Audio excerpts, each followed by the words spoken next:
Hello and welcome to another What's Inside. This time we are looking at Rockcards Series 1. These came out in 1991 from Brockham. And inside we have 13 photo cards of a 288 card set.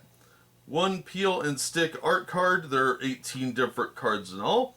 One all-world Rockcards contest entry, which obviously is over. There's randomly inserted logo holograms, 9 different ones in all. Also, randomly inserted Legacy Series cards, Series 1 featuring the Grateful Dead. No idea how many of those there are. But I have 2 packs of this, and they have these really cool foil on here. Check that out, isn't that awesome? That would have got me to buy these right away. I am a sucker for foils. So let's open these up, see what we have in here and what you might get inside of your randomized packs. It's nice they give you a fair amount of cards at 13, plus a couple of bonus thingies. So let's see what they look like.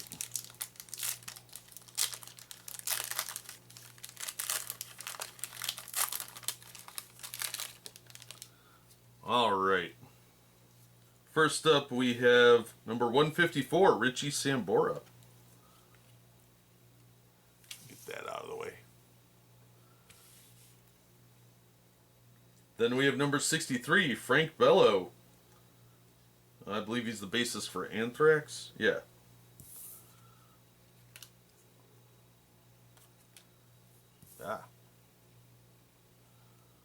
Next up is Mike Alonso, number 39. He is the drummer for Kathmandu. I don't even remember that band. Next up is number 196, Alec John Such, bass guitarist for Bon Jovi.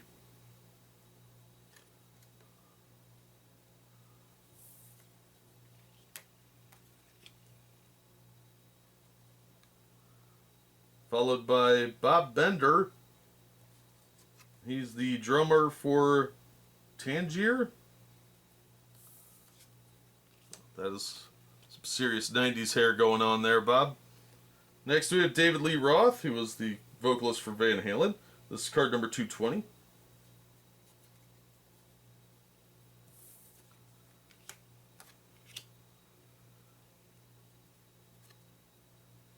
Then we have card number 117, which also is a David Lee Roth card, but a different image. So, no cowboy hat in this one. Next we have card number 250, Black Sabbath.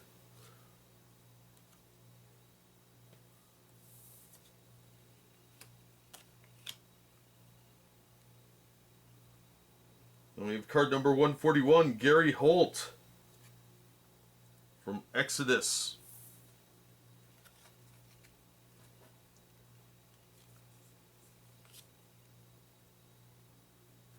I do like the little foil sticker there. I don't know why, I just do.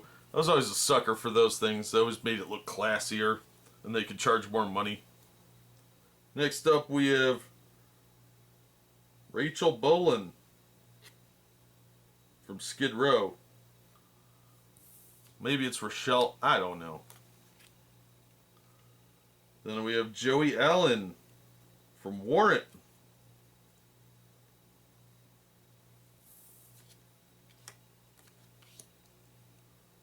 Next we have Fred Curry, number 4. Oh yeah, Joey Allen was 268, by the way. That Fred Corey of Cinderella. Next we have Tommy Lee, number 266.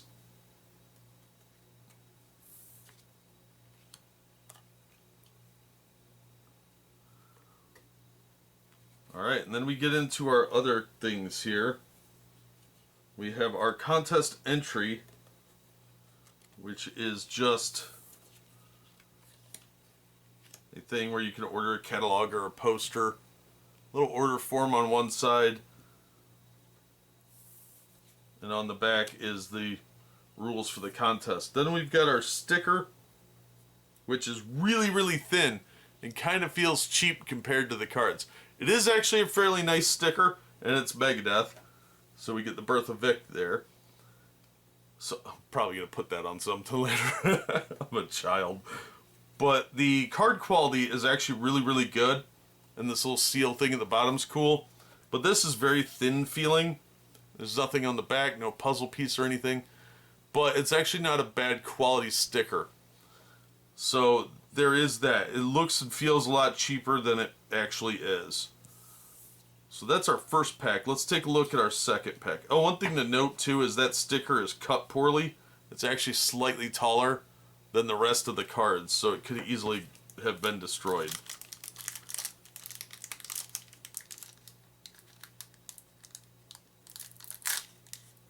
That worked.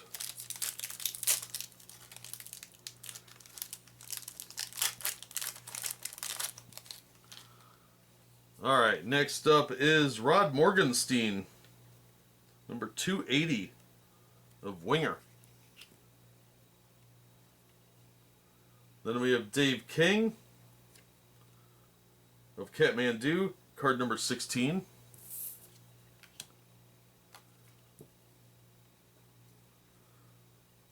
Then we have the band Iron Maiden, number 238.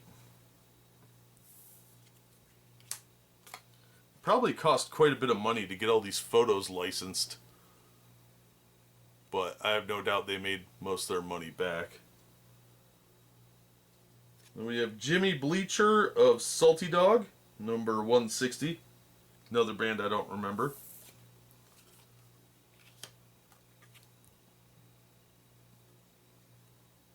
Then we have Adrian Vanderberg of Whitesnake, card number 123. I wonder if there was a hole in the ozone. Look at all the perms. There's a lot of hairspray going on here. Then we have Eric Brittingham, number 81 of Cinderella.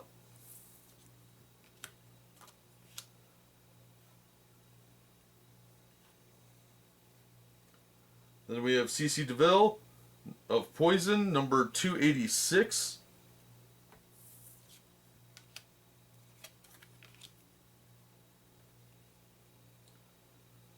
Then we have number 256, which is Ricky Rocket, also of Poison.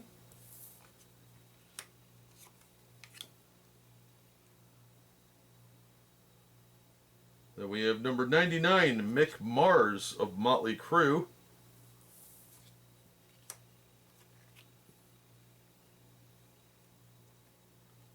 Then number 177, Blas Elias of Slaughter.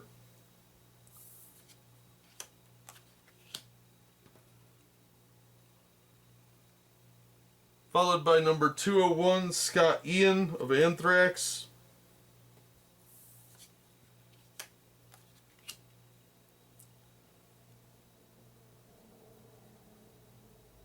Next up we have number 46, Blake Sakamoto of Dan Reed Network.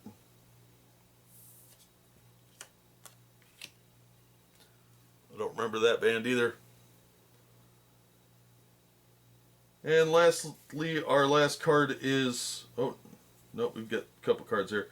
Charlie Benetton, number 22 of Anthrax.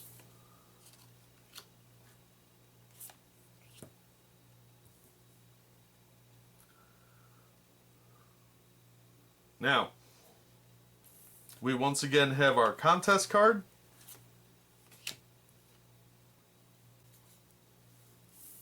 And on the back, of course, is the rules and all that nonsense. And our sticker this time is Seasons in the Abyss by Slayer.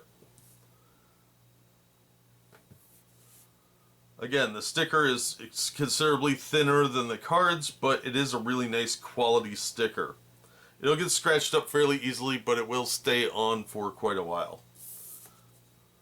And it's blank. But now, we also have this gold card of Phil Leash, Legacy Series number 3. And it said there were randomly inserted Legacy cards featuring the Grateful Dead. So it doesn't say how many there were, but We didn't get any logo holograms, which, you know, would have been nice, but these Legacy ones have a gold outline. And it says Legacy on the back here. And you can tell because it's a Grateful Dead card. So we did get one of the chase cards that's a little harder to come by. They're randomly inserted, unlike the stickers, which you get one in every pack, same with the contest. So there you go. That is what you might get inside of the Rockcards Series 1. As I said, it's a 288 card set.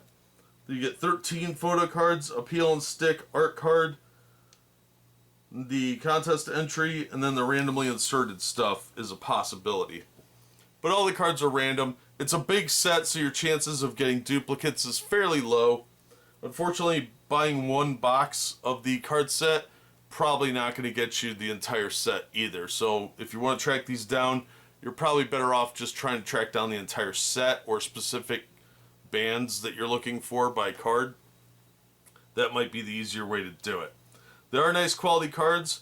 The gloss on the top is a little of the type of stuff we see stick together quite a bit, but it's not as thick as you'd expect or as thick as many other cards we've seen. The stickers are probably the most fragile part because they're either going to get used or they're going to get crumpled up fairly quickly because they are on a thinner material. So you might have some trouble with that. Plus, if you're looking for like the legacy cards or stuff like that, that's probably going to be a little harder to track down and probably a little bit more expensive. But packs of these, I picked these up for $1 a pack.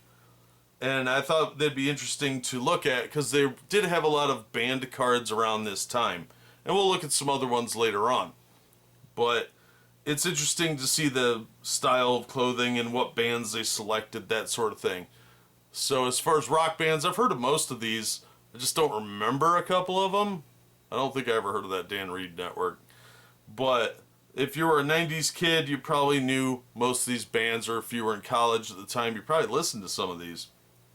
So it might be worth tracking down if you've gotten some nostalgia for the time period, or if you're just like a rock historian type, or if you're just really attached to these bands for whatever reason.